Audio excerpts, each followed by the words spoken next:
Hello everyone and welcome to the Knowledge Pool, your source for everything regarding the rules of Magic the Gathering. Today we'll be going over one of the most played wildcards in Commander, which is the Teferi's Protection. So let's begin. So let's start by first off reading what the card does. The Teferi's Protection is a 3 mana instant for 2 and a white that writes as follows: until your next turn, your life total can change and you have protection from everything. All permanents you control phase out, and exile the Teferi's Protection. So essentially the Teferi's Protection does 4 things.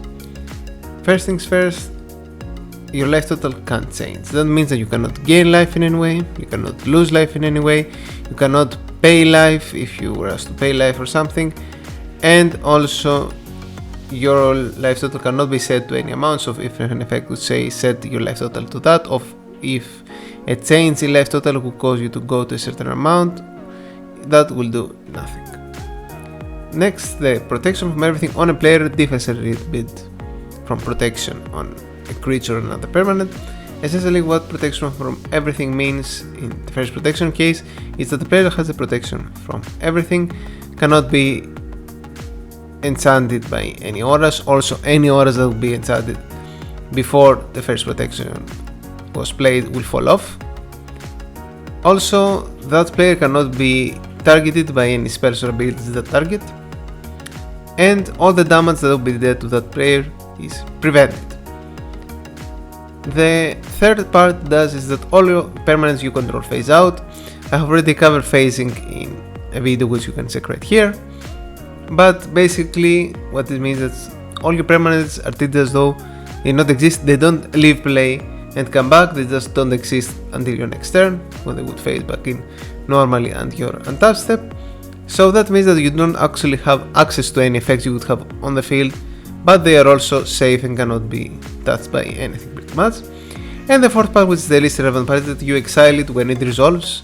An important thing to note here is that if the Teferi's Protection would be countered by something, it goes to the graveyard, it can be recast, but if it successfully resolves, it will be exiled. Now that we have covered what the card actually does, let's go over some common misconceptions about what the card does.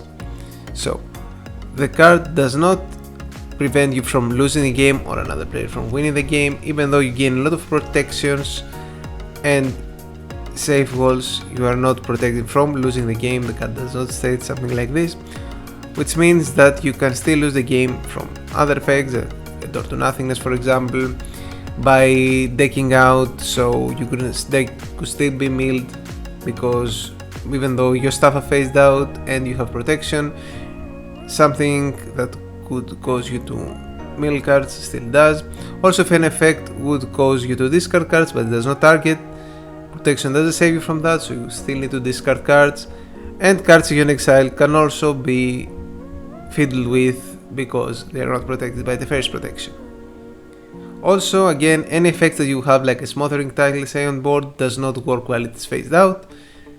So even though your stuff are lost safe, they are also unusable, which means that you also technically don't have any lands under your control until your next turn. And again, you can still be attacked even though damage won't be caused to you.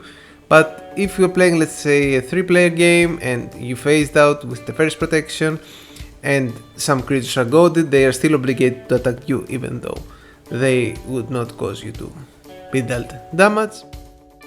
Now that we've covered the misconception, let's go over some things you could do to counter some parts of the Teferi's Protection. So for the life total not be able to change part, we cannot do something. There is no effect in the game as of now that could counter the player gaining that ability, or that could remove that ability or that state. For the protection, there is something we could do, even though there is no effect that would actually cause the player to be able to be retargeted again, or to be able to be enchanted with auras. The other thing that protection does is preventing the damage that will be dealt to that player. That means that if you have an effect that says damage can't be prevented, like Everlasting Torment or Leyline of Punishment, it means that would actually deal damage to that player. Now, dealing damage and having your life total not be able to change are not two things that matter, because we could still deal damage and the life total won't be changed because of the first effect. But if you have some creatures that care about damage being dealt to that player, or care about damage being dealt in general, or a mechanic like Monarchs for example, if you play an Everlasting Torment and someone plays the first protection and they phase out and have protection and all the stuff, and they have the Monarch, if you actually manage to hit them with creatures, even though the damage you would cause does not cause them to lose life, the damage still is dealt for the game purposes. So you'll be ending up taking the Monarch emblem for yourself. Also, if you have creatures with Infect, Infect doesn't cause any change of life, so they could be able to hit over the first protection and give their poison counters as normal. So even though we could not actually do something to completely nullify the protection, we could circumvent it a little bit. Now, for the phasing part, that's a little bit difficult to counteract, because phasing in its nature was created, at least in the newer years, to be like a protection which cannot be interacted.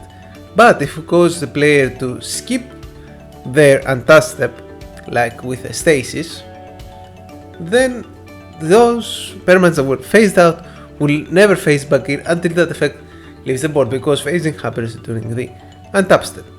So if you actually manage to make a player skip their untap step, they will not have any permanents until they can gain an untap step again, which is really funny considering that the first protection is meant to be like this super protective spell. Finally, I wanted to mention a little bit of a funny combo here that tried to be a deck in Legacy but didn't quite work out, and that deck involved the first protection, Lethal Vapors, and Grad Abolisher.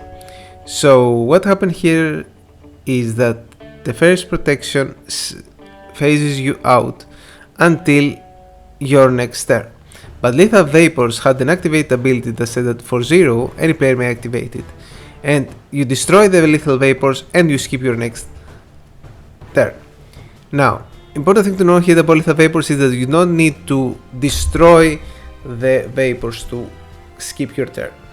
So in theory you could play the Vapors and activate the ability, let's say 1000 times, and then because the skipping a turn is the same as gaining a turn, which means that it can be stacked, you could do it like 1000 times and you skip your next 1000 turns.